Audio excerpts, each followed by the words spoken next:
দর্শক, আমি মাহফুজ মিশা আপনাকে আমন্ত্রণ জানাচ্ছি যমুনা টেলিভিশন নিয়মিত আয়োজন 24 ঘন্টায়। এই অনুষ্ঠানে আমরা সচরাচর কথা বলি দিনের উল্লেখযোগ্য ঘটনা, বিশেষ করে রাজনীতি নিয়ে। তবে আজ আমরা কথা বলতে চাই প্রধান উপদেষ্টা ডক্টর মোহাম্মদ ইউনূসের প্রথম যে দ্বিপাক্ষিক সফর চীনে করে আসলেন সেই প্রসঙ্গে, সেই সফর কেমন হলো, সেই সফর নিয়ে প্রত্যাশার সঙ্গে প্রাপ্তের মিল কতখানি, অথবা এই সফরের বার্তাটাই বা সেসব আমরা বুঝতে চাই, নির্মোহভাবে বিশ্লেষণ করতে চাই। আলোচনার জন্য আমাদের সঙ্গে আছেন জনাব মাহবুবুজ্জামান, তিনি বাংলাদেশের সাবেক রাষ্ট্রদূত, চীনে ছিলেন।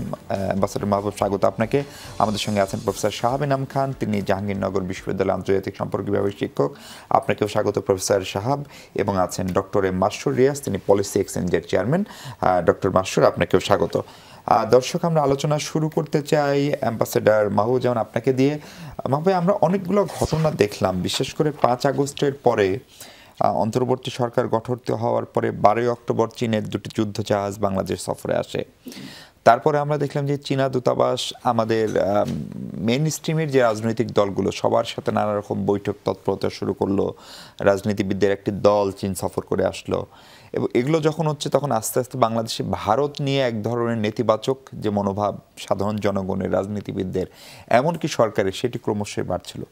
এই বাস্তবতায় পররাষ্ট্র উপদেষ্টা চীন সফরে গেলেন এবং তারপর পরেই প্রধান উপদেষ্টার এই প্রথম চীন সফর। এই সফরের মূল বার্তাটা আসলে কি?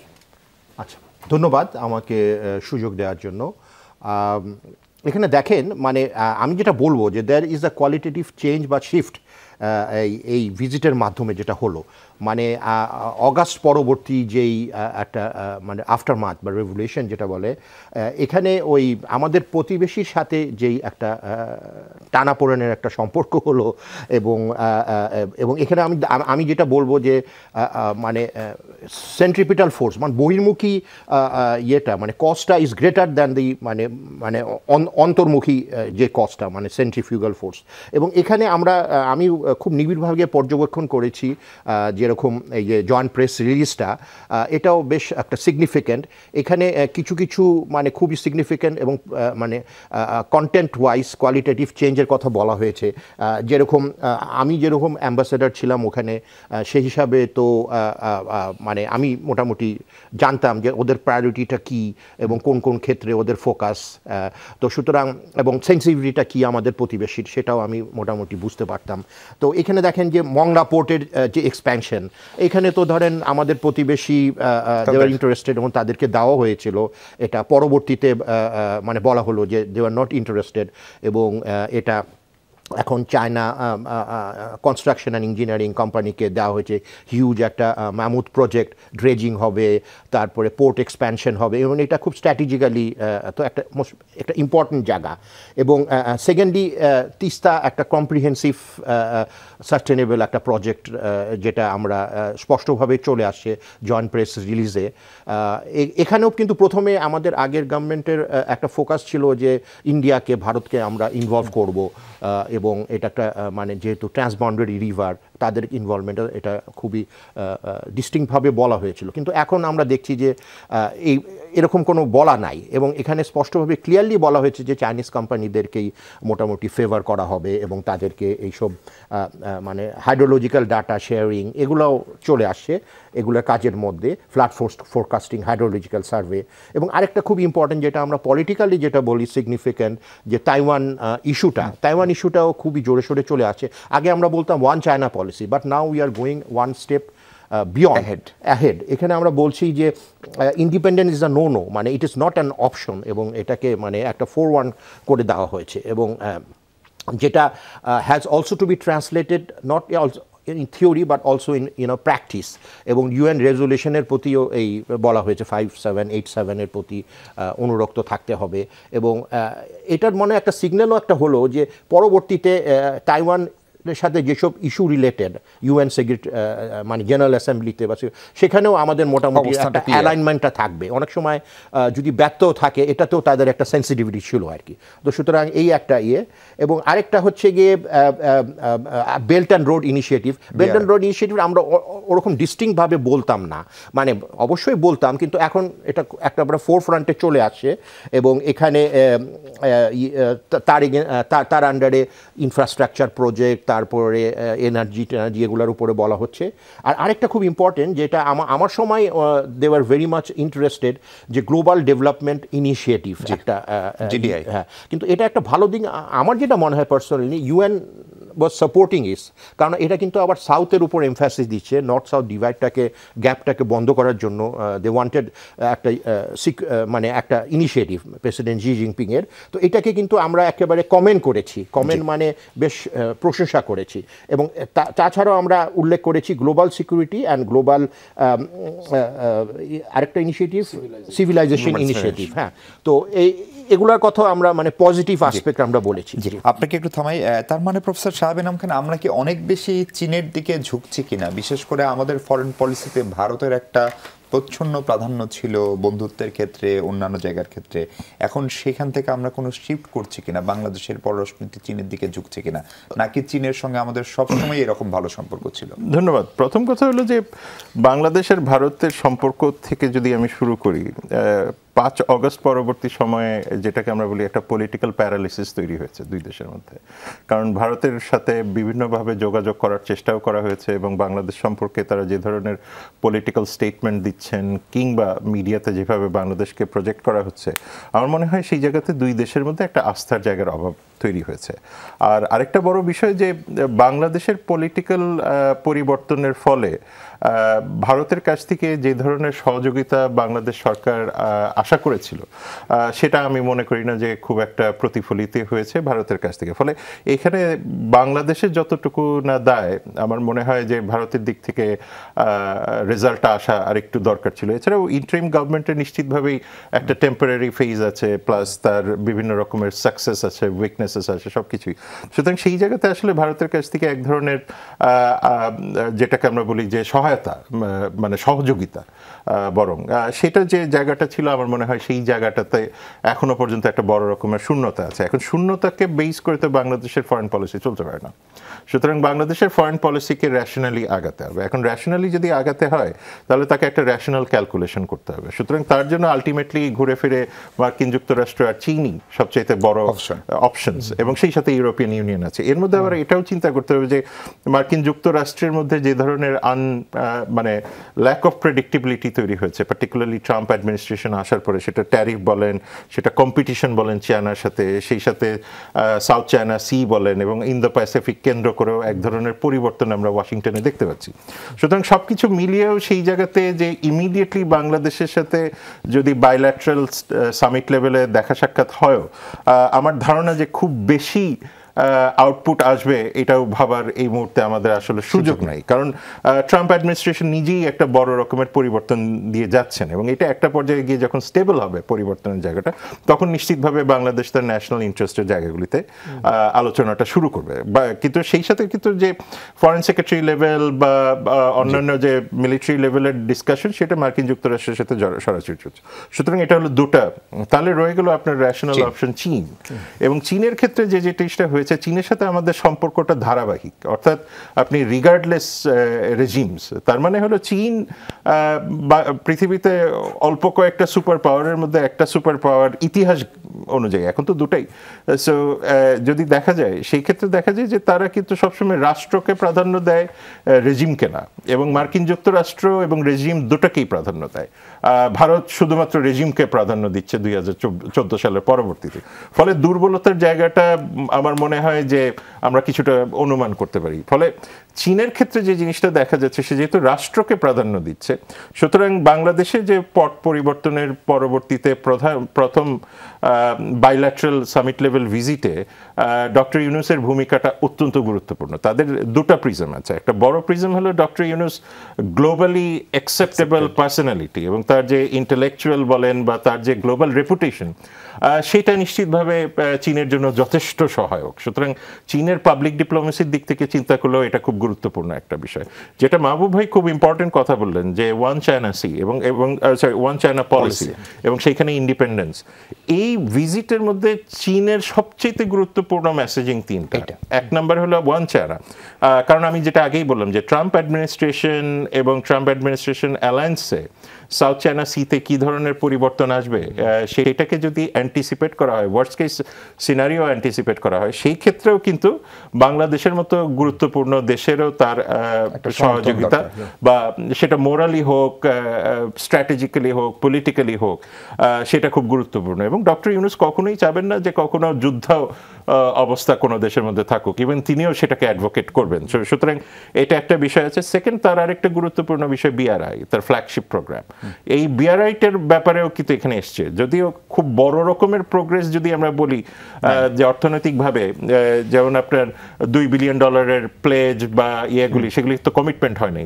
সুতরাং সেই জায়গাগুলিও যদি আপনি চিন্তা করেন, সে বিআরআইটাকে আবার ফ্ল্যাগশিপ হিসেবে ফেরত আনা এবং সেই জায়গাতে কমিটমেন্টটা নেওয়া যে বাংলাদেশের কাছ থেকে যে এটার সাথে সম্পৃক্ত হবে, এটার আবার একটা ফলো আপ দিকও আছে। সেই ফলো, আমি চীনের পার্সপেক্টিভ থেকে বলছি, ফলো আপটা হলো যে ভবিষ্যতে যে পলিটিক্যাল পার্টিগুলি বাংলাদেশে আসবেন, আজকে হোক কালকে হোক, নির্বাচনের মাধ্যমে বাংলাদেশে যখন একটা পলিটিক্যাল পার্টি আসবে, তারাও যেন এই ধরনের কন্টিনিউটিটা রেখে দেন। কারণ কন্টিনিউটিটা চীনের জিওপলিটিক্স, জিও স্ট্র্যাটেজি প্রত্যেকটা জিনিসের সাথেই সম্পর্কিত। সুতরাং এই কারণে আমি মনে করি যে বাংলাদেশের রেশনাল অপশন এই মুহূর্তে এটাই ছিল। আর লাস্ট যে পয়েন্টটা এটার সাথে বলবো, যে বাংলাদেশেরও একটা উইন উইন ব্যাপার এখানে আছে। সেটা হলো ওয়াটার রিসোর্সের ক্ষেত্রে যদি আমরা দেখি, রিজিওনাল স্টেবিলিটির ক্ষেত্রে আমরা দেখি, মাল্টিল্যাটারালিজম যেটা আমাদের জন্য খুবই গুরুত্বপূর্ণ, এবং আমরা তো নিজেরাই দেখতে পাচ্ছি যে মাল্টিল্যাটারালিজম বারবার হোঁচট খাচ্ছে। সুতরাং সেই জায়গাতেও আমার মনে হয় যে এক ধরনের কমিটমেন্টের জায়গা কন্টিনিউ করতে হয়েছে। জি, ডক্টর মাসুদ রিয়াজ, আপনাকে আমি অর্থনীতি নিয়ে একটু প্রশ্ন করতে চাই। ধরেন বিআরআই থেকে $40 বিলিয়ন একটা প্রতিশ্রুতি ছিল, এর ভিতরে 26 বিলিয়ন অবকাঠামোতে, 14 বিলিয়ন যৌথ বিনিয়োগে, কিন্তু এখন পর্যন্ত 4.45 বিলিয়ন অনুমোদিত হয়েছে। আমি এটা শি জিনপিং এর বাংলাদেশ সফর সম্ভবত 2017 সালে। তার বিপরীতে এবার যে $210 কোটি প্রতিশ্রুতি পাওয়া গেল, সেটা কি, এটা মূলত হচ্ছে বিনিয়োগ, ঋণ বা অনুদানের মধ্যে। এর ভিতরে 30টা কোম্পানিও বলছে যে তারা বাংলাদেশের বিশেষ চীনা শিল্প অর্থনৈতিক অঞ্চলে আরও $1 বিলিয়ন বিনিয়োগ করবে। আমাদের বিদ্যমান অর্থনৈতিক বাস্তবতায় এই আশ্বাস বা এগুলো খুব বড় রোল প্লে করতে পারে কিনা? যদি বাস্তবায়িত হয়, এটা বাংলাদেশের জন্য নিশ্চিতভাবে একটা ভালো বিষয় হবে। শুধুমাত্র যে নতুন বিনিয়োগ আসবে তা না, চায়নার মতো ইকোনমিক সুপার পাওয়ারের সাথে বিনিয়োগের একটা ডিফারেন্ট ডাইমেনশন, মানে অন্য একটা লেভেলে বর্তমান যে ধারাবাহিকতাটা আছে সেটাকে নিয়ে যাওয়ার সুযোগটা হবে যদি এটা বাস্তবায়িত হয়। আমি আবারও বলছি, কারণ যেই আপনি নিজেও যেটা বলছিলেন, আমরা প্রেস জয়েন্ট স্টেটমেন্টেও দেখেছি, এখানে কিন্তু কমিটমেন্ট আসেনি কোনো। এগুলো প্লেজের মতো, বা বলা হয়েছে যে আমরা এগুলো পারসু করব। সো ইটস মোর লাইক যে একটা ফরওয়ার্ড লুকিং পজিটিভ, এটা পজিটিভ, কিন্তু এটা এখানে এটা সার্টেইন না। যেমন আপনি 30টা কোম্পানির কথা বললেন, তারা বলেছে যে আমরা বিনিয়োগ করতে আগ্রহী, কিন্তু আগ্রহী হলেই যে বিনিয়োগ হয়ে যাবে এটা ধরার কারণ নাই। এটা তারা তাদের বিজনেস স্ট্র্যাটেজি, তারা বাংলাদেশে তাদের যে ফিজিবিলিটি, বিজনেস এনভায়রনমেন্ট, এগুলো সব কিছুর উপর নির্ভর করবে। তো আমি ওভারঅল আপনাকে যেটা আমি বলতে চাই যে ইকোনমিক অ্যাঙ্গেল থেকে আমি মনে করি এই ভিজিটটা উৎসাহ ব্যঞ্জক ছিল। গেইন কতটা হয়েছে সেটা দেখার বিষয়, সেটা এখনো টু আর্লি টু সে। উৎসাহ ব্যঞ্জক কেন? বাংলাদেশ, আপনি জানেন যে আমরা একটা অর্থনৈতিক একটা সংকটের মধ্যে আছি গত কয়েক বছর ধরে। এটা অন্তর্বর্তীকালীন সরকার এই অর্থনৈতিক সংকটটাকে ইনহেরিট করেছেন 5ই অগাস্ট বা 8ই অগাস্টে, যেটাই আমরা ধরি। এবং সেই জায়গা থেকে উত্তরণে আমাদের, এবং সেই অর্থনৈতিক সংকট থেকে উত্তরণ, আর সামনের দিনে বাংলাদেশের যে ইকোনমিক প্রায়োরিটিসগুলো আছে সেটাকেও মাথায় রেখে আমার জন্য বৈদেশিক বিনিয়োগ খুব গুরুত্বপূর্ণ। আমার জন্য আমার এক্সপোর্টের মার্কেট প্রোডাক্ট এবং মার্কেট ডাইভার্সিফিকেশন খুব গুরুত্বপূর্ণ। তৃতীয়ত হচ্ছে এই প্রাইভেট সেক্টর লেড যে ইকোনমিক গ্রোথ, সেটার জন্য যে সাপোর্টিং এনভায়রনমেন্ট, পার্টিকুলারলি অবকাঠামো, প্রোডাকশন ইনফ্রাস্ট্রাকচার, ট্রেড ইনফ্রাস্ট্রাকচার, সেই জায়গাগুলোই উন্নয়ন করা আমাদের জন্য খুব গুরুত্বপূর্ণ। এই 3টা জায়গাতেই কিন্তু কোনো না কোনো আলোচনা হয়েছে এই ভিজিটে। সেই দিক থেকে আমি মনে করি এটা উৎসাহ ব্যঞ্জক। কিন্তু কোন টাইম ফ্রেম পেয়েছেন? আমি সেই জায়গায় আসি, অর্থ কবে নাগাদ? সার্টেনটি আসেনি, নিশ্চয়তা আসেনি। তো কিভাবে আলাপ হয়েছে? বিনিয়োগের ক্ষেত্রে যেটা আলাপ হয়েছে, চাইনিজ স্পেশাল ইকোনমিক জোন যেটা চিটংয়ের আনোয়ারেতে করার কথা সরকারের সাথে আন্ডারস্ট্যান্ডিং হয়েছে বেশ কয়েক বছর আগে, কিন্তু আসলে কোনো না কোনো কারণে হয়তো এখানে জিও পলিটিক্সও জড়িত ছিল 5ই অগস্ট পর্যন্ত, হয়তো ভারতের এখানে সেন্সিটিভিটি ছিল, সেই কারণে 5ই অগস্ট পর্যন্ত এটার কোনো ধরনের অগ্রগতিই নাই। কিন্তু এখন যে আলোচনাটা হয়েছে এটার ভিত্তিতে যদি চায়না বলেছে তারা আপ টু $350 মিলিয়ন এটাকে ডেভেলপ করতে, ইনভেস্ট করতে আগ্রহী, সেটা যদি আসে এটার বাস্তবায়নটা দ্রুত হবে এবং 30টা কোম্পানির কথা যেটা বলা হলো সেটাই সেই জোনের মাধ্যমে এফডিআই আনতে সহায়তা করবে।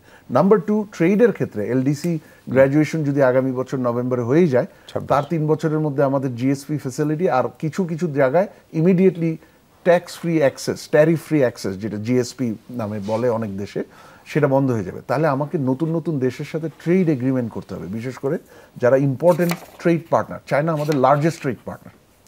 এখন যদিও ইম্পোর্ট বেশি, এক্সপোর্ট কম, কিন্তু সেই এক্সপোর্টও যদি আমি বাড়াতে চাই বা বাড়ানোর সুযোগটা ধরে রাখতে চাই, এই ট্রেড এগ্রিমেন্ট আমার জন্য খুব ইম্পর্টেন্ট এবং সেখানে এফটিএ এর ব্যাপারে নেগোশিয়েট করার আগ্রহ প্রকাশ করা হয়েছে বা নেগোসিয়েশন শুরুর আগ্রহ প্রকাশ করা হয়েছে।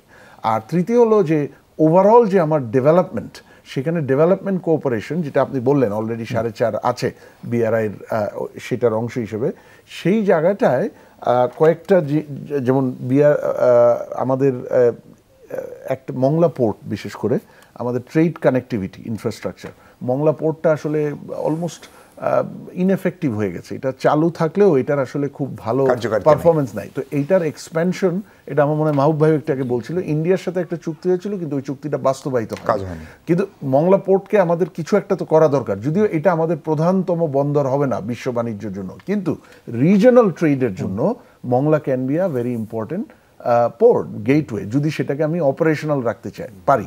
আর অপারেশনাল রাখতে গেলেই সেটার নেভিগেবিলিটি, এটা ড্রাফট বাড়ানো, এটার মডার্নাইজেশন প্রয়োজন এবং সেই চুক্তিটা হয়েছে। সুতরাং সেই জায়গাটায় আমার কিন্তু একটা সক্ষমতা বাড়বে। আর এর বাইরে আমার এখন ডেভেলপমেন্ট পার্টনার, সেই জায়গাতেও কিন্তু কিছু ডাইভার্সিফিকেশন দরকার, কারণ আমরা অর্থনৈতিক সংকটটা কাটাতে আমাদের প্রচুর বাজেট সাপোর্ট প্রয়োজন হচ্ছে। আমরা already IMF, world bank, ADB তাদের থেকে আর অ্যানুয়াল বেসিসে অলমোস্ট ম্যাক্সিমাম লেভেল নিচ্ছি তাদের থেকে। এর বাইরে রয়ে যায় এখন এআইআইবি ফর এক্সাম্পল। এর বাইরে এআইবি যদি বাজেট সাপোর্ট সরাসরি দেয় খুব ভালো কথা, বাজেট সাপোর্ট যদি নাও দেয় আমাদের সামনের দিনে কিছু বড় ইনফ্রাস্ট্রাকচার প্রজেক্টে তাদের এনগেজমেন্ট কিন্তু আমাদেরকে হেল্প করবে। আর ফাইনালি যেটা এই ডেভেলপমেন্ট কোঅপারেশনে আলোচনা হয়েছে, আমাদের অলরেডি চায়নার থেকে অনেক এক্সিস্টিং লোন পোর্টফোলিও আছে, মেজরিটি লোন কিন্তু হাই প্রাইসে। সেই প্রাইসটা কমানোর ক্ষেত্রে, ইন্টারেস্ট রেটটা কমানোর ক্ষেত্রে আলোচনা হয়েছে। চায়না বলেছে তারা কনসিডার করবে, কিন্তু কমিটমেন্ট দেয়নি। তো আলোচনাগুলো কিন্তু উৎসাহ ব্যঞ্জক, রাইট জায়গাতেই হয়েছে, মানে রাইট ইস্যুকে। কিন্তু আমার এগুলোর থেকে বাংলাদেশ আদৌ কোনো বেনিফিট পাবে নাকি এটা নির্ভর করবে এগুলো বাস্তবায়িত হবে নাকি সেটার উপর। ডক্টর মাসুদ, আরেকটা জিনিস হচ্ছে, আমাদের মনে আছে যে পররাষ্ট্র উপদেষ্টা সফরের আগে এবং পরে উনি এটা বলেছিলেন যে লোনের সময়সীমা, পরিশোধের সময়সীমা, সুদের হার কমানো, এইটা আমাদের একটা প্রাইম এজেন্ডা ছিল। এটা পররাষ্ট্র উপদেষ্টা সফরে, এমনকি প্রধান উপদেষ্টা ডক্টর ইউনূসের সফরে, ফলে সেটি হয়নি। এর পাশাপাশি আমাদের সামনে শ্রীলঙ্কার উদাহরণ আছে। এই উদাহরণটা অনেকেই বলে যে চীনের ঋণের ফাঁদে যেভাবে শ্রীলঙ্কা পড়েছিল, আমরাও সেরকম কোনো ফাঁদে পড়ার আশঙ্কা আপনারা করছেন কিনা সেই প্রসঙ্গে কথা বলবো। দর্শক, তার আগে ছোট্ট একটা বিরতি নিচ্ছে, আমাদের সঙ্গে থাকবে নিশ্চয়ই। দর্শক, আরেকবার আমন্ত্রণ 24 ঘন্টা। আমরা কথা বলছি প্রফেসর ইউনূসের চীন সফর নিয়ে। আমাদের সঙ্গে ডক্টর মাসরুর রিয়াজ আছেন। ডক্টর মাসরুর রিয়াজ, যে জায়গায় ছিলাম আলোচনা যে আমরাও চীনা ঋণের ফাঁদে পড়তে যাচ্ছি কিনা এইসব নানান ইস্যুতে। দেখেন, ফাঁদের বিষয়টা সম্পূর্ণ নির্ভর করে যে রিসিপিয়েন্ট কান্ট্রি, যেমন বাংলাদেশ যদি এই ক্ষেত্রে নেয় ঋণ, সে কি উদ্দেশ্যে ঋণ নিচ্ছে, কি টার্মসের ঋণ নিচ্ছে, সম্পূর্ণ নির্ভর করে এটার উপর। এখন আমি যদি অপ্রয়োজনীয় প্রকল্প, এবং এখানে আমি বলতে বাধ্য হচ্ছি কর্ণফুলী টানেলের মতো অপ্রয়োজনীয় প্রকল্পের জন্য লোন নেই। শ্রীলঙ্কা যেমন হাম্বানটোটা এয়ারপোর্টের জন্য লোন নিয়েছে, সপ্তাহে 2টা ফ্লাইট নামতো 2018 সালেও আর কি, বা 19 সালেও, এরপরে কি হয়েছে আমি জানি না। তাহলে সেই লোনটা তো বোঝাই, সেটা তো রিটার্ন নাই, এবং সেটা আপনাকে ফাঁদ তৈরি করুক না করুক বোঝা তৈরি করছে। সেকেন্ড হলো আপনি কি টার্মসে নিলেন। এখন সেই টার্মসে এর আগে আরেকটা বিষয় আছে যে কি উদ্দেশ্যে নিলেন, কি শর্তে লোনের কোয়ালিটি কি, সেটা আমি বুঝাচ্ছি যে লোনটাকে কি আপনি proper feasibility, proper technical analysis করে আপনি নিলেন। যদি নেন তাহলে হয়তো যদি একটা 1 মিলিয়নের প্রকল্প হয় সেটা বড় জোর 1.23 মিলিয়ন হবে, কিন্তু সেটা 3 মিলিয়ন হবে না। কিন্তু আমরা দেখেছি গত 10 বছরে বা শ্রীলঙ্কার ক্ষেত্রে 2-1টা জায়গায় দেখা গেছে বা অন্যান্য দেশে, যে তারা অনেক সময় বাজ বিচার না করে ইনডিসক্রিমিনেট অ্যামাউন্ট এবং লোন নেয়। তখন এগেইন লোন দরকার আমার 1 মিলিয়ন, নিয়েছে 3 মিলিয়ন, এভাবে বাড়তে বাড়তে সেটা আবার বোঝা এবং ফাঁদে পরিণত হয়। আর থার্ড হলো আপনার টার্মস অ্যান্ড কন্ডিশন, কত বছরে দিব, কি রেটে নিব, কি ধরনের অব্লিগেশনস থাকবে, সেই জিনিসগুলো। তো এগুলো কিন্তু কেউই কোনো দেশের উপর 100% চাপিয়ে দিতে পারে না। এখন বলতেই পারেন যে একটা কেউ যদি বিপদে থাকে তাকে তো যে কোনো মূল্যে লোন নিতে হয়, কিন্তু একটা দেশের ক্ষেত্রে, সভরেইন এন্টিটির ক্ষেত্রে অল্টারনেটিভস আছে। কিন্তু আমার তো ওয়ার্ল্ড ব্যাংক আছে, মানে multilaterals, world bank, ADB, Islamic development bank, আমার বায়োল্যাটারাল আছে জাইকা ফর এক্সাম্পল। এখন মিডল ইস্টের বিভিন্ন কান্ট্রিও মানে বিভিন্ন রকম সাপোর্ট দিচ্ছে। আপনি দেখেছেন পাকিস্তান কিন্তু $6 বিলিয়ন সৌদি আরবিয়ার থেকে একাই পেয়েছিল, এক জায়গা থেকেই পেয়েছে। তো আমার তো অল্টারনেটিভ আছে। সুতরাং আমার কিন্তু নেগোসিয়েশন টেবিলে ওই লোন, যখন লোনের প্রস্তুতি, লোনের উদ্দেশ্য, লোনের পরিমাণ, বাছবিচার, টেকনিক্যাল বাছবিচার, ফাইন্যান্সিয়াল ফিজিবিলিটি, এগুলো যদি আমি ঠিকমতো করি তাহলে এটা বোঝায় পরিণত হবে না। কিন্তু ডক্টর মাসুদ রিয়াজ, এই যে লোনের কোয়ালিটির কথা আপনি বলছিলেন, আমরা এই চেষ্টা যে করছি লোনের সময়সীমা বাড়ানো, পরিশোধের, সুদের হার কমানো, সেগুলোর ক্ষেত্রে এই চেষ্টাটা কিন্তু গত 4-5 মাসের, সেগুলোর কোনো ভিজিবল আউটপুট এখনো আসেনি, এখন পর্যন্ত নাই। মানে আমি মানে পররাষ্ট্র উপদেষ্টার আগের ভিজিটে, এটা ওনার যে অফিসিয়াল ভিজিট ছিল, এটা বোধহয় 3 মাস বা 4 মাস আগে, সেখানে এটা উঠিয়েছে এবং যথার্থভাবেই উঠিয়েছে। আমরা দেখেছি যে এইবারের প্রফেসর ইউনূসের ভিজিটেও সেটা উঠিয়েছে এবং উঠানোটাই যথার্থ। সেজন্য আমি ধন্যবাদ জানাই ইন্টারিম গভর্নমেন্টকে। কিন্তু এটা আসলে কনসার্নের বিষয় যে 3-4 মাস আগে উঠানোর পরেও এখনো কোনো ইন্ডিকেশন, ইয়েস অথবা নো, কিছুই আমরা পাচ্ছি না। সেটা কিন্তু আসলে একটু চিন্তার বিষয়। আমার মনে হয় সরকারকে এই জায়গায় একটু বিশেষ ফোকাস মানে দিতে হবে এবং চায়নার সাথে মানে যে ধরনের নেগোসিয়েশন এবং ডিসকাশন বা ডায়ালগে যাওয়া দরকার এই বিষয়টা, কারণ এইখানে কিন্তু অনেক লোনের রিপেমেন্ট শুরু হচ্ছে এই বছর থেকেই, এবং সেগুলো যদি রিনেগোশিয়েট না করা যায়, টার্মস অ্যান্ড কন্ডিশন, সেগুলো আমাদের এই দুর্বল অর্থনীতির থেকে বের হওয়ার চেষ্টা করছি। কিছু কিছু আর্লি সাইন আছে, এখনো বের হই নাই কিন্তু, বাট আর্লি রিকাভারি কিছু সাইন আছে। কিন্তু আমরা এই বের হওয়ার প্রচেষ্টায় যদি একটু আমাদের লোন রিপেমেন্ট অব্লিগেশন প্রেশার কমাতে পারি, তাহলে আমাদের এই ইকোনমি ভালো করার যে প্রচেষ্টা, সেটা আর একটু সহজ হয়ে যাবে, জি। প্রফেসর শাহাব ইনাম খান, অনেকেই বলছেন যে ঢাকা বেইজিং সম্পর্কে একটা নতুন হাইট বা নতুন উচ্চতায় যাচ্ছে। কেউ কেউ বলছে এটা স্ট্র্যাটেজিক পার্টনারশিপের দিকে আমরা যাচ্ছি কিনা, অথবা চীন ধরেন আমাদের রাজনীতি নিয়ে কথা বলে না, চীন এখন আমাদের পলিটিক্যাল পার্টনার হচ্ছে কিনা। আপনার নিশ্চয়ই মনে আছে, আমার খুব ভালো মতোই মনে আছে, 2018 নির্বাচনের পরে কিন্তু তৎকালীন প্রধানমন্ত্রী শেখ হাসিনাকে প্রথম কোন রাষ্ট্রদূত অভিনন্দন জানাবেন সেটা নিয়ে এক ধরনের প্রতিযোগিতা হয়েছিল, বিশেষ করে চীন এবং ভারতের মধ্যে। 24-এও সেটি হয়েছে। ফলে যে নির্বাচনগুলো নিয়ে এত প্রশ্ন, যেটার বিচার আচার চলছে, সেই সময়ও কিন্তু চীন তৎকালীন সরকারের সঙ্গে একই রকম ভালো রিলেশন রেখে চলেছে। ফলে এখন কি আসলে সম্পর্কে নতুন কোনো মাত্রা আদৌ যুক্ত হলো প্রফেসর ইউনূসের সফরের মধ্যে দিয়ে? প্রথম কথা হলো যে চীনের পররাষ্ট্রনীতিটা বুঝতে হবে। চীনের পররাষ্ট্রনীতি হলো রাষ্ট্রকেন্দ্রিক। মানে তারা সবসময় চিন্তা করে, যেহেতু তারা নিজেরাও বলে যে সভরেনিটি, ইন্ডিপেন্ডেন্স তাদের ফরেন পলিসির একটা বড় অংশ, যে কারণে আমরা এক চীন নীতিতে বিশ্বাসী। সেইখানে আমাদেরকে দেখতে হবে যে চীন সবসময় মনে করে যে রাষ্ট্র থাকবে, জনগণ থাকবে, সরকার বদলাবে। সুতরাং তার স্ট্র্যাটেজিতে বড় রকমের কোনো পরিবর্তন হয় না। তার স্ট্র্যাটেজিতে যেটা পরিবর্তন হয় সেটা হলো যে আপনি কতটুকু মানে ইকোনমিক ডেপথ এখানে হবে, কতটুকু স্ট্র্যাটেজিক কনভারসেশন হবে। এবং এই ভিজিটে কিন্তু খুব বেশি যে ডিফেন্স বা সিকিউরিটি ফিচার হয়েছে তা না, কিন্তু তার মানে হলো যে পুরোটাই অর্থনীতির উপরে ছিল, পুরোটাই ছিল যে ভবিষ্যতে অর্থনীতির গতি প্রকৃতি কোন দিকে যাবে, যেটা মাসরুর ভাই ব্যাখ্যা করলেন। এখানে জাস্ট মাসরুর ভাইয়ের সাথে অ্যাড করার জন্য আমি দেখছিলাম যে বাংলাদেশে যে এখন এক্সটার্নাল ডেট গত বছরের মার্চ অবধি ছিল হলো 99.3 বিলিয়ন, তার 22.1 ছিল হলো 2012-তে, কিন্তু Chinese debt out of 99.3 billion 17.1 billion, যেটা হলো 4.1%।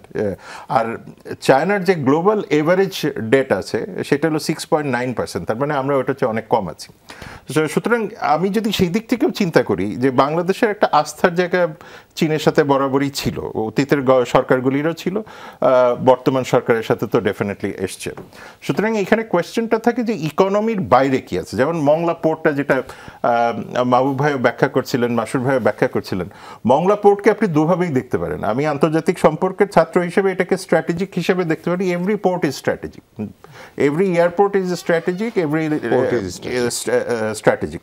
সুতরাং আপনি যদি মংলাকে স্ট্র্যাটেজিকভাবে দেখেন তাহলে এটা আপনার পক্ষে দেখা সম্ভব, আপনি যদি অর্থনৈতিকভাবে দেখেন তাহলেও এটা দেখা সম্ভব। এখন কোয়েশ্চেনটা থাকে যে বাংলাদেশের এখানে র্যাশনাল চয়েসটা কোথায় ছিল? ইকোনমি। ভারত সবসময় এটাকে স্ট্র্যাটেজিকভাবে দেখেছে এবং বিশ্বের মেজর পাওয়ারগুলিও এটাকে স্ট্র্যাটেজিকভাবে দেখবে। ফলে এখানে আমরা একটা বড় রকমের, যদি আমি শব্দটা রিস্ক শব্দটা ব্যবহার করি অ্যাপ্রোপ্রিয়েট হবে, কারণ আমরা অনেকটাই যে গ্লোবাল পাওয়ারও কিন্তু এই এই এই এই পোর্টগুলি নিয়েও চিন্তা করবে যে এই পোর্টগুলিতে চীনের কতটুকু আধিপত্য আসবে। সুতরাং সেই দিক থেকে যদি আপনি চিন্তা করেন যে স্ট্র্যাটেজিক রিলেশনশিপে যাওয়ার একটা পথ এখানে আছে। বাংলাদেশের কিন্তু গত 10 বছরে চীনের ডিফেন্স মার্কেটের উপরে কিন্তু কমেছে, নির্ভরতাটা কমেছে, ডাইভার্সিফিকেশন হচ্ছে। এখন মুশকিল হচ্ছে যে যেই পরিমাণ জিও স্ট্র্যাটেজিক পরিবর্তনগুলি আসছে, সোর্সিং অফ বাংলাদেশের ডিফেন্স ইকুইপমেন্ট, সেটার ভবিষ্যৎটা কি হবে? এখন যদি আপনি রাশিয়ার দিকে চাপেন এক রকমের প্রবলেম, আপনি যদি মার্কিন যুক্তরাষ্ট্রের দিকে চাপেন আরেক রকমের প্রবলেম, সেখানে অ্যালায়েন্স পলিটিক্সের একটা বিষয় আছে। এবং আমি গতকালকে দেখছিলাম যে হোয়াইট হাউস থেকে এক ধরনের ডিসকাশনও হচ্ছে যে কোন রাষ্ট্রকে অ্যালায়েন্স বলা হবে, কোন রাষ্ট্রকে নিউট্রাল বলা হবে, কোন রাষ্ট্রকে এনিমি স্টেট বলা হবে। সুতরাং এই সেগমেন্টগুলি যখন আসবে তখন কিন্তু আপনার উপর একটা বড় রকমের প্রেশার তৈরি হবে যে আপনি কোন স্পেকট্রামে যাচ্ছেন, আপনি মিডল স্পেকট্রামে যাচ্ছেন না লেফট আর রাইটে যাচ্ছেন। সুতরাং আমার কাছে মনে হয় যে চীন এই বিষয়গুলি ভালো করেই বোঝে। বাংলাদেশের ক্ষেত্রে এই বিষয়গুলি নিয়ে আমার মনে হয় আলোচনা করার একটা সময় এসছে, যে প্রত্যেকের মধ্যে এই আলোচনাগুলি এখন করাটা দরকার, যে মানে কতটুকু প্রপেনসিটি আমার মানে চীন বা মার্কিন যুক্তরাষ্ট্রের সাথে হতে পারে। সুতরাং সেটা হলো একটা বিষয়। সেকেন্ড আরেকটা গুরুত্বপূর্ণ বিষয় হলো যেটা মাসুর ভাই খুব ইম্পর্টেন্টলি বলেছেন, যে ইমপ্লিমেন্টেশন। আপনি তো অনেক প্রজেক্টের কথা, ইভেন আপনি বিগত সরকারের ক্ষেত্রেও দেখেন প্রচুর আলোচনা হয়েছে, এবং সেই ধরনের আলোচনা ভারতের সাথেও কম হয় না। কিন্তু আপনি যদি ভারতের কাছ থেকে যতগুলি লাইন অফ ক্রেডিটের আলোচনা করা হয়েছে, সেটা তো খুবই হতাশাজনক বাস্তবায়ন।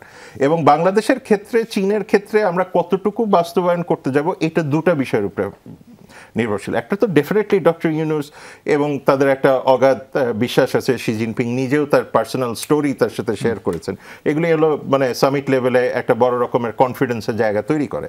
বাট সেকেন্ড লেভেলে যেটা আছে যে বাংলাদেশের পলিটিক্যাল স্টেবিলিটিটা কতটুকু থাকবে, তাই না? আপনি এখন লার্জ স্কেল, আমি যদি ওয়াওই হই বা আমি যদি ট্রান্সেন্ট হই, মানে এই ধরনের কোম্পানিগুলির নিজস্ব জিও পলিটিক্যাল এক্সপার্ট থেকে শুরু করে সব কিছুই আছে, তারা কিন্তু একটা গুরুত্বপূর্ণ ভূমিকা রাখে তাদের বিজনেস প্ল্যানগুলি করার সময়। সুতরাং তারা নিশ্চিতভাবে চিন্তা করবে যে আমি কমিটমেন্ট, আমি হয়তো বাস্তবায়নের জন্য সারাক্ষণ বলতে পারি যে বাংলাদেশে হোক, তাহলে তো দেখা যেত যে অতীতে সব সরকারি বড় বড় রকমের বেনিফিট পেয়ে যেতেন।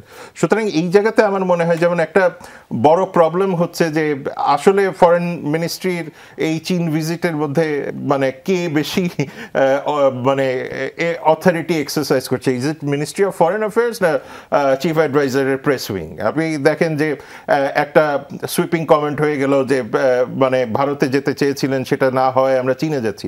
তো এই ধরনের স্টেটমেন্ট যে মানে চীনের কোনো না কোনো একটা সার্কিটে যে এটা ঘুরছে না, এটা তো আর আপনার জানার কিছু না।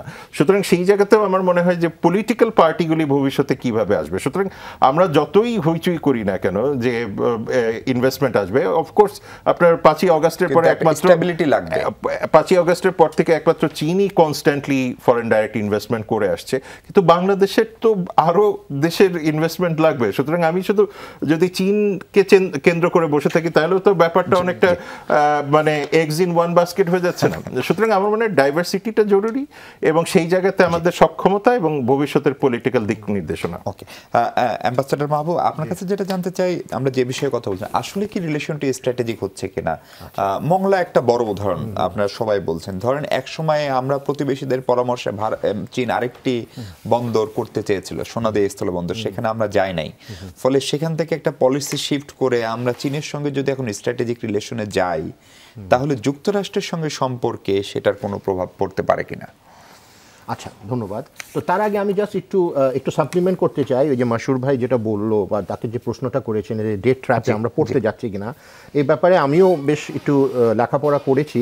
বাট আমার যেটা ইস্যুয়েন্স, যে এটা ইয়েও বললো, শাহাব ইনাম খানও বললো যে আমাদের ডেট রিপেয়ারমেন্ট ক্যাপাসিটিটা ভালো, ক্রেডিবিলিটিটা ভালো, আমাদের ইন্টারন্যাশনাল স্ট্যান্ডিংটা ভালো।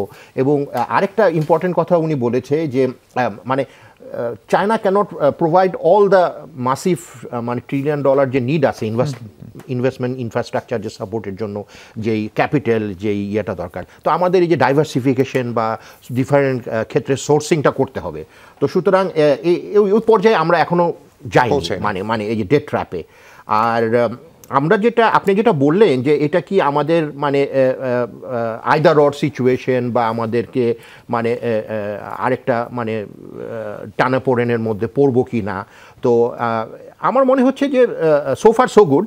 এখন যেটা দেখলাম যে ইট হ্যাজ বিন হ্যান্ডেলড যথেষ্ট ডেফটলি, এবং এই জয়েন্ট প্রেস স্টেটমেন্টও যেটা বলা হলো যে স্পষ্টভাবে একটা বার্তা আসছে যে চাইনিজ গভর্নমেন্ট বলেছে যে the Chinese government noted the reforms and the progress made by the interim government which is a positive state.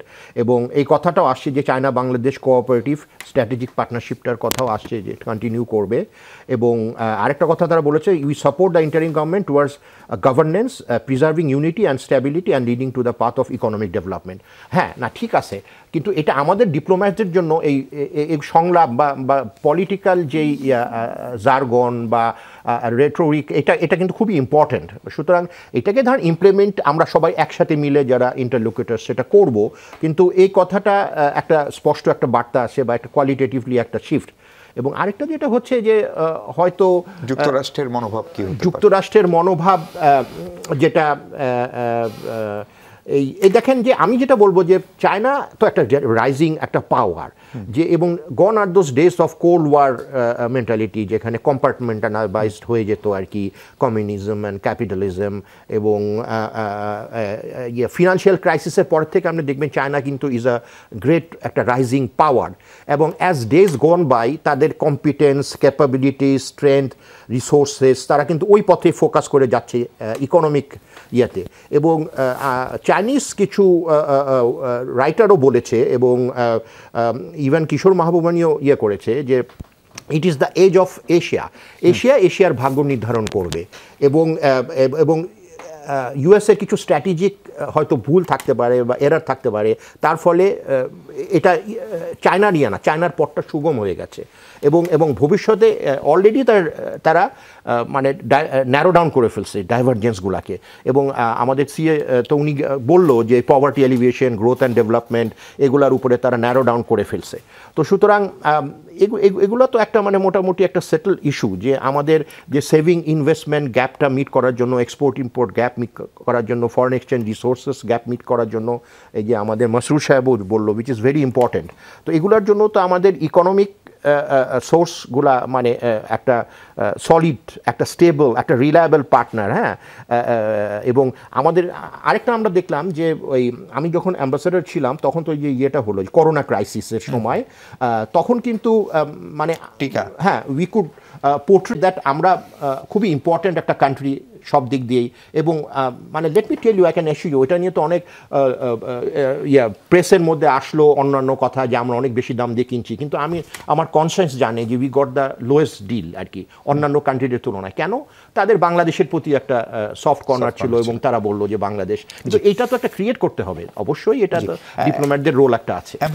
চীনের সঙ্গে আমাদের নির্ভরতার আরেকটা বড় কারণ সম্ভবত রোহিঙ্গা সংকট, কারণ মিয়ানমারের সঙ্গে যে আমাদের ক্রাইসিস, সেটার ক্ষেত্রে আমরা এখনো অনেক বেশি চীনের উপর নির্ভরশীল কিনা, এবং চীন আমার মনে আছে 2019-এর জাতিসংঘের সময় সম্ভবত একটি ট্রাইপার্টিয়েট এগ্রিমেন্টও হলো, সেটারও কোনো ফলো আপ নাই। আপনারা নিশ্চিতভাবে বলবেন যে মিয়ানমারের সামরিক জান্তা ক্ষমতায় থাকে ইত্যাদি ইত্যাদি। ঠিক এই সময় এসে সেই আলোচনায় নতুন কোনো গতি পাবে কিনা, যখন মিয়ানমারের সামরিক জান্তা নিজ থেকে প্রফেসর ইউনূসের সঙ্গে বসার একটা আগ্রহের কথা বলছেন, যেটা আমরা রয়টার্সের রিপোর্টে দেখছি। রোহিঙ্গা সংকট নিয়ে আমরা কথা বলবো দর্শক, তার আগে আবার একটু বিরতি নিয়ে। দর্শক আরেকবার স্বাগত 24 ঘন্টা। আমরা কথা বলছি প্রফেসর ইউনূসের চীন সফর ও মিয়ানমারে রোহিঙ্গা সংকট প্রসঙ্গে। অ্যাম্বাসেডর মাহবুব আছেন আমাদের সঙ্গে। অ্যাম্বাসেডর মাহবুব, যেমন বলছিলাম যে এই সময়ে ধরেন এই রোহিঙ্গা সংকট নিয়ে নানান ক্রাইসিস হয়েছে, সেটা অনেক বড় আলোচনা, আমরা বাইলেটারাল আলোচনা করেছি, মাল্টিল্যাটারাল, ট্রাইল্যাটারাল, কিন্তু সংকটের কোনো সমাধান হয়নি। জান্তা সরকারের প্রধান প্রফেসর ইউনূসের সঙ্গে বিমস্টেকের সাইড লাইনে বসার একটি আগ্রহের কথা আমরা শুনেছি, ফলে সেইটা কোনো ইতিবাচক বার্তা দেয় কিনা, অথবা এই সফরের মধ্য দিয়ে প্রফেসর সফরের আগে যখন জাতিসংঘ মহাসচিব আসলেন তখন প্রফেসর ইউনূস যে রোহিঙ্গাদের সঙ্গে ইফতারের সময় বললেন আগামী বছর ইফতার তারা করবে, সেটা কি এমনি বলার জন্য বলেছেন, নাকি এর সঙ্গে জান্তা প্রধানের বৈঠকের কোনো আন্তঃসম্পর্ক আপনি দেখেন? আচ্ছা, যাই হোক, মানে এটার সাথে আমি ওই প্রসঙ্গটা নিয়ে আসি যে বারবারই আমাকে অনেকে প্রশ্ন করে যে Chinese involvement in Rohingya crisis বা রিপ্যাট্রিয়েশনে, why are they not doing anything. এবং এটাতে অবশ্যই আমি যেটা জয়েন্ট প্রেসে দেখলাম যে এটা একটা আমার মিক্সড ফিলিংস। এটাতে আমার এক্সপেকটেশনস হয়তো আরও একটু বেশি ছিল যে আমি আশা করেছিলাম, কিন্তু এটাতে মানে মোটামুটি রুটিন কথা। কিন্তু এটা তো জিও পলিটিক অবজেক্টিভ রিয়ালিটিসগুলো আমাদের একটু দেখতে হবে যে চাইনিজ ওখানে জিও স্ট্র্যাটেজিক ইন্টারেস্টটা কি, কিওপিও, তারপরে ওদের ওই যে পাইপলাইন্সগুলা, তো ওরা ওখানে চায় একটা স্টেবিলিটি। দুইটা প্লেয়ারের মধ্যেই, মানে আরাকান আর্মি এবং তাতমা দাওমা মিলিটারি রেজিমের মধ্যে তারা একটা মোটামুটি স্টেবিলিটি চায় কনফ্লিক্ট করতে গেলে। এবং তাদের ইনিশিয়েটিভ নিয়ে তো যে সিজ ফায়ার অ্যাগ্রিমেন্ট হলো, 3 ব্রাদারহুড অ্যালায়েন্স বসলো, এবং তাদের চাপের জন্য আমি বলবো যে অনেকটা অ্যাগ্রিমেন্ট আমরা করেছিলাম, যদিও একটা মানে মোটামুটি এক্সপেকটেশন ছিল যে একটা ভালো অ্যাগ্রিমেন্ট হবে, একটু ফ্লড ছিল, বাট অ্যাগ্রিমেন্ট একটা হয়েছে চাইনিজ চাপের মধ্যে। তো এই যে ইউএন যে ইনভলভমেন্ট, তো ইউএন ইনভলভমেন্ট, এই যে ইউএন গুটেরেস অ্যান্টোনিও আসলো, তো যেহেতু যে হ্যাট পড়ে আছে ইউএন সিকিউরিটি, তার আশাটাই তো একটা সিম্বলিক, এবং ইউএন যে সিনসিয়ারলি ইনভলভ এই প্রসেসে, সেটাও একটা মানে পজিটিভ দিক। কিন্তু উনার যেই ইয়েটা মানে বলেছে উনি যে একটা হিউম্যানিটেরিয়ান অ্যান্ড করিডোর, একটা যেখানে এইড অ্যাসিস্ট্যান্স এগুলো রিলিফ পৌঁছানোর জন্য, তো এইটা একটু জটিল, এটা অনেকে যারা অ্যানালিস্ট বলতেছে ইটস নট সো ইজি। উনিও বলেছে যে এটাতে 4টা পার্টিকে ইনভলভ থাকতে হবে, ইউএন সিকিউরিটি জেনারেল, একেবারে সময় নেই, হ্যাঁ, ফর্মাল একটা অ্যাগ্রিমেন্ট থাকতে হবে। তো সুতরাং এই ব্যাপারে আমাদের একটু কশাস থাকতে হবে। এবং আমাদের অ্যাডভাইজার সাহেবও বলেছে যে এটা একটা অপারেশনাল ইস্যু, এই ইস্যুটা আমরা আলাপ করি না as a whole institutional structure কি হবে এইগুলা, তো এগুলা অনেক পরের ব্যাপার। জি জি, আপনাকে থামাই। প্রফেসর শাহীন আলম খান, যদি জান্তা প্রধানের সঙ্গে প্রফেসর ইউনূসের বৈঠক হয়, সেটি কি একটা নিশ্চিতভাবে শুভ লক্ষণ কিনা? কারণ আমরা ডেফিনেটলি, প্রথম কথা হলো যে এই প্রথমবারের মতো জান্তা প্রধান দুইজন নোবেল লরেটের মাঝখানে আছে, অং সান সুকি যাকে ভিতরে রেখে দিয়েছে, আর হলো ডক্টর মোহাম্মদ ইউনূস। দুটো নোবেল লরেটের ভার অত্যন্ত ভারী। সুতরাং স্ট্র্যাটেজিক্যালি যদি আপনি বলেন গ্লোবালি, খুব স্বাভাবিকভাবেই এটা একটা বড় ইস্যু। সেকেন্ড হলো যে ডক্টর ইউনূসের চীন ভিজিটটাতে অন্ততপক্ষে একটা বড় রকমের বার্তা মিয়ানমার পেয়েছে, যে আগের মতো বাংলাদেশের যে বিভিন্ন রকমের ডাইলেমাগুলি কাজ করতো, এটা আর এখন কাজ করছে না, যে ভারত কী ভাববে, চীন কী ভাববে, মার্কিন যুক্তরাষ্ট্র কী ভাববে, ইত্যাদি ইত্যাদি, এই বার্তাটাও মায়ানমারে পৌঁছেছে। অর্থাৎ মায়ানমারও বুঝতে পারছে যে বাংলাদেশ একটা স্ট্র্যাটেজিক পজিশনে যাচ্ছে এবং বাংলাদেশের একটা বড় রকমের লেভারেজও এখানে তৈরি হচ্ছে। সুতরাং চীনও চাচ্ছে এখন মায়ানমারে এক ধরনের ইলেকশন হোক, বাংলাদেশ তো নিশ্চিতভাবে চায়, গ্লোবাল কমিউনিটিও সেইভাবে চায়। আরেকটা জিনিস তারা ক্লিয়ারলি বুঝতে পারছে যে তাদের যে আরাকানের উপরে একটা বড় রকমের আধিপত্য ছিল, সেটাও অনেকটা চলে গেছে। সুতরাং সেই জায়গাতেও বাংলাদেশের একটা বড় রকমের স্ট্র্যাটেজিক লেভারেজ আছে। সুতরাং আরাকান আর্মিকে কতটুকু সে প্রমোট করবে কি করবে না, এবং সেইখানে কি ধরনের ব্যবস্থা গ্রহণ করবে, সুতরাং এইগুলি এখন একদম জিও পলিটিক্যালি এবং জিও স্ট্র্যাটেজিক্যালি বাংলাদেশের ফেভারে চলে এসছে। সুতরাং এটা মায়ানমারের না বুঝতে পারার কারণ নেই। সে কারণে মায়ানমার তার যে নিজস্ব ইন্টারেস্ট থেকেই এই মিটিংটা চেয়েছে, এবং আমি মনে করি এটা শুভবুদ্ধির উদয়। যদিও একটা বড় সমস্যা থাকে যে একটা জেনোসাইডাল আর্মি মিয়ানমার, তবে যেহেতু রাষ্ট্র এখানে ইম্পর্টেন্ট, তাকে অ্যাভয়েড করার কোনো সম্ভাবনাই নাই এবং লেজিটিমেসিও তার কাছে এখনো পর্যন্ত আছে। সুতরাং আমি মনে করি যে যেহেতু এটা প্রোঅ্যাক্টিভলি মিয়ানমার থেকে আসছে, বাংলাদেশের এটাকে গ্রহণ করা উচিত এবং এটাকে ওপেন মাইন্ডেড ভাবে গ্রহণ করা উচিত। অতীতের ব্যাগেজকে না টেনে এনে নতুন করে আমরা এইভাবে কিভাবে আগাতে পারি সেটাই। জি মাসুদ রিয়াজ, আমরা যখন এই আলাপ করছি আপনি জানেন মিয়ানমারের ভয়াবহ ভূমিকম্পের কথা, এবং যখন তাদের জান্তা প্রধানের একটা বৈঠকে আগ্রহ দেখিয়েছে, বাংলাদেশ সেনাবাহিনীর একটি উদ্ধারকারী দল মিয়ানমারে পৌঁছে গেছে। ফলে মনে কি হচ্ছে যে জান্তা সরকারের সঙ্গে আমাদের মিলিটারি টু মিলিটারি অথবা স্টেট টু স্টেট যোগাযোগটা আরেকটু বাড়ছে, যেটা রোহিঙ্গা সংকটের সমাধানের হয়তো একটা রাস্তা দেখাতে পারে? নিশ্চয়ই, এগুলো সবই তো পজিটিভ জেস্টার্স। যে প্রফেসর খান যেটা বললেন, জান্তা এত বছর পরে প্রথম বাংলাদেশের হেড অফ দ্য গভর্নমেন্টের সাথে মিটিং করতে আগ্রহী হয়েছে। সুতরাং ডায়ালগের, সরাসরি ডায়ালগের পথ এবং হাইয়েস্ট লেভেলের ডায়ালগের পথ ওপেন হচ্ছে। সেকেন্ড, আর্থকোয়েকে হিউম্যানিটেরিয়ান ডিজাস্টার, সেখানে আমরা একটা কাউন্টার জেস্টার করছি, আমাদের তরফ থেকে উদ্ধারকারী দল পাঠাচ্ছি, এবং হয়তো সামনে একটা সুযোগ থাকবে আমাদের তরফ থেকে কিছু সহায়তাও আমরা, মানে বাংলাদেশের অর্থনীতি এই মুহূর্তে শক্তিশালী না থাকলেও কিন্তু আমরা কয়েক মিলিয়ন ডলার তো অফার করতেই পারি। এইভাবেই কিন্তু আস্তে আস্তে আস্থাটা অর্জন করতে হয়। আস্থা যখন অর্জন হয়ে যায়, সলিউশনটা অত ডিফিকাল্ট না। যদিও এখানে এটা মাল্টি পার্টি সলিউশন হতে হবে, বিশেষ করে চায়নার role will be very critical. তো ইন প্যারালাল সেটাও তো শুরু হয়েছে, আমরা ধরেই নিতে পারি।